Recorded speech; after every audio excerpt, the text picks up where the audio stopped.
ये मंदिर 5,500 साल पुरातन का मंदिर है। इसका है पांडवनी मंदिर बनाया है। यहाँ पे जब 5,500 साल पुरातन यानी द्वापर युग में कौरव और पांडव इनका जब युद्ध हुआ था, जिसमें पांडव हार गए थे जुए में यानी ताज में पांडव हारने के बाद द्रौपदी का वस्त्रहरण हुआ था। तो वस्त्रहरण होने के बाद पांडव को 1 साल का अज्ञातवास और जो 12 साल का जो वनवास हुआ था, तो वनवास काटते काटते इसमें पांडव इस स्थान पे आए। पांडव इस स्थान पे आने के बाद 5,500 साल पुरातन यानी द्वापर युग में यहाँ पे गांव नहीं था। एक चारों तरफ एक जंगल था, वन था, फॉरेस्ट था। और आप जो खड़े हैं इसके जो पहले सरोवर था, पानी था। तो इस पानी के अंदर एक ज्योतिर्लिंग था। तो ऐसे किसी को मालूम नहीं था इस स्थान पे ज्योतिर्लिंग है बोल। जो पांडव के साथ कुछ गोमाता थी, गैया थी, उसमें की एक गोमाता थी, उसका नाम था काली कपिला। उस सरोवर के किनारे चारा पानी खा के जो भी अपना दूध है इस ज्योतिर्लिंग के ऊपर अभिषेक करके रुद्री करके वापस बाहर आते। वैसे बुद्ध निकल गए थे स्वयं साक्षात श्री कृष्ण पांडव के साथ मार्गदर्शन करने के लिए। तो उस टाइम पर उन्हें बता दिया कि हमारे सत्यदेव रूप में गौ माता है, गैया है, ये सारी तो दूध देती है।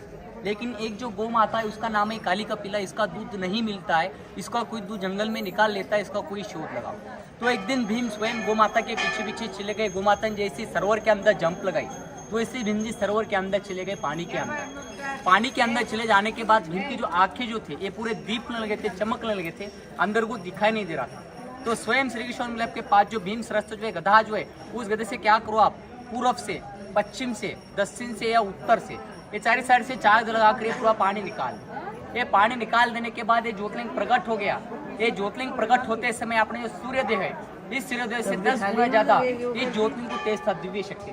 रात और दिन नहीं हो रही थी। रात और दिन होने के लिए इससे पहले यानी 7वें नंबर के ऊपर तमिलनाडु राज्य में रामेश्वर आता है। उस रामेश्वर से सैंड ला के, रेत ला के ज्योतिर्लिंग की स्थापना करना तो इसका तेज कम हो सकता है। तो तमिलनाडु राज्य से सैंड ला के ज्योतिर्लिंग की स्थापना जो की है ये भीम ने स्थापना की। ऑल इंडिया में सैंड के 2 ज्योतिर्लिंग से, एक तमिलनाडु राज्य में रामेश्वर और एक सेकंड में नागेश्वर, ये भी रेत का है।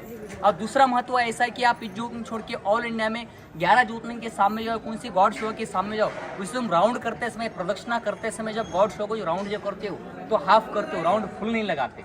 लेकिन ऑल इंडिया में महाशिव पुरातन के अनुसार त्रिस्थान के राउंड फुल है।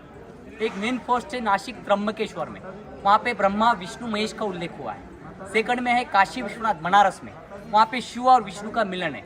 और एक थर्ड में नागेश्वर है, यहाँ पे दोनों भी है, ब्रह्मा विष्णु महेश भी है, शिव और विष्णु दोनों का मिलन भी है। इसलिए इस स्थान पे ज्योतिर्लिंग को परिक्रमा पूरा होता है, प्रदक्षिणा पूरी की जाती है। आपने बाहर तो आपने all India madam, all India में पूरा 12 ज्योतिर्लिंग का स्थान है। राउंड करने के बाद 12 ज्योतिर्लिंग अपने यहाँ पे सफल होता है। जो अपने भारतवर्ष में 12 ज्योतिर्लिंग है, उस 12 ज्योतिर्लिंग का 8 नंबर है, 8वां नंबर है नागेशम दारुका वने। और महाराष्ट्र में 5 ज्योतिर्लिंग महाराष्ट्र में है, महाराष्ट्र स्टेट में, उसमें का इसका पहला नंबर है ओढ़ा नागनाथ बोला जाता है इसे दो। हाँ, तो इसे 2 नाम है, ओढ़ा नागनाथ और नागेशम दारुका वने।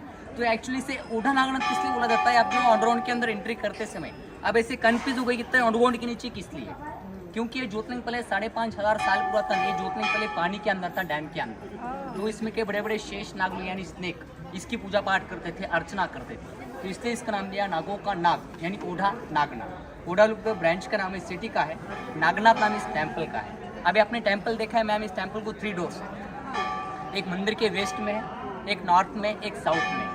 ये सामने का मेन एंट्रेंस है, ये मेन डोर्स है। तो एक्चुअली ये मेन डोर्स 700 ईयर्स 50 वर्ल्ड पहले ये मेन डोर्स पहले मंदिर के ईस्ट में था, पूरब में। तो एक्चुअली यहाँ पे एक संत आए थे, राष्ट्रीय संत थे, वो नाम सुना होगा आपने, पंढरपुर से आए थे संत नामदेव। यहाँ पे गुरु करने के लिए आए थे।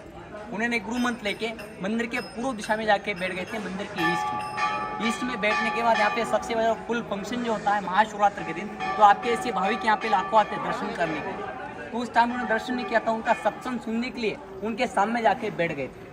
तो अंदर कोई नहीं जा रहा था। जब 750 साल पहले जाति भेद बहुत था, जब अंदर के जो पंडित जो थे पहले खुद अपने को श्रेष्ठ माना था। जब आरा के देखा तो एक नीच जाति का संत, ये लोगों को कुछ भी तरह कोई अधिकार नहीं है, छोटे जाति का है, इसे मंदिर के पीछे धक्का बुक्के देके मंदिर के बैक साइड में निकाल दिया। तब संत नामदेव जी को नीच जाति का समझ के धक्का बुक्के देके मंदिर के पीछे निकाल दिया। जब संत नामदेव मंदिर के पीछे आके बैठ गए, बैठने के बाद संत नामदेव जैसे जैसे कीर्तन कर रहे थे, ये वैसे वैसे पूरा टेम्पल टर्न हुआ, ये टेम्पल चेंज हुआ है।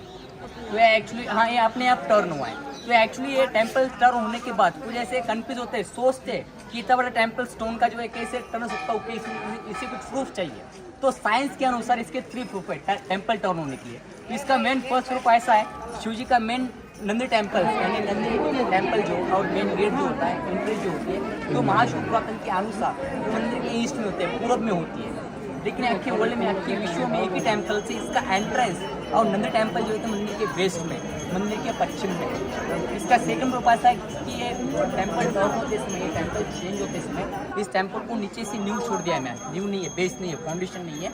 विदाउट फाउंडेशन का टेम्पल से अपन जैसे खड़े स्टैंड है, वैसे ही पूरा तिरुपति मंदिर पूरा स्टैंड है। और इसके लास्ट उसकी वजह ऐसी है, शिव जी का कुंड यानी सरोवर, ये कभी भी शिव के स्टेट में होता है, सामने होता है। लेकिन इस मंदिर का जो कुंड जो है, ये मंदिर के पीछे, मंदिर के बैक साइड में, क्योंकि पूरा टेम्पल टर्न हुआ इसलिए मंदिर के बैक साइड में दिया है। अभी आपने टेम्पल का व्हाइट कलर देखा है, ये व्हाइट कलर 350 वर्ल्ड पहले औरंगजेब मुगल बादशाह यानी मोबिन समाज का जब राज्य था, तो उस टाइम पे पूरा डैमेज किया था, तोड़ दिया था। ये तोड़ देने के बाद इसका जो रिप्ले जो किया है, रिन्यू जो किया है, अपने इंदौर के क्वीन शिव भक्ता अहिल्या देवी होलकर, इन्होंने इस टेम्पल के ऊपर फिर से रिप्ले किया है। ये ऊपर का जो पूरा सैंड का है और नीचे वाला जो ये पूरा स्टोन का है। ऐसी इस टेम्पल की स्टोरी है। मैं एक स्टूडेंट हूँ, विद्यार्थी हूँ, इसलिए बोलता हूँ। मैं गवर्नमेंट से या ट्रस्ट में, मैं प्राइवेट हूँ। माता पिता गरीब है, इसलिए गेट का काम। जय हो बजाओ, जय हो, नाम की ताली बजाओ।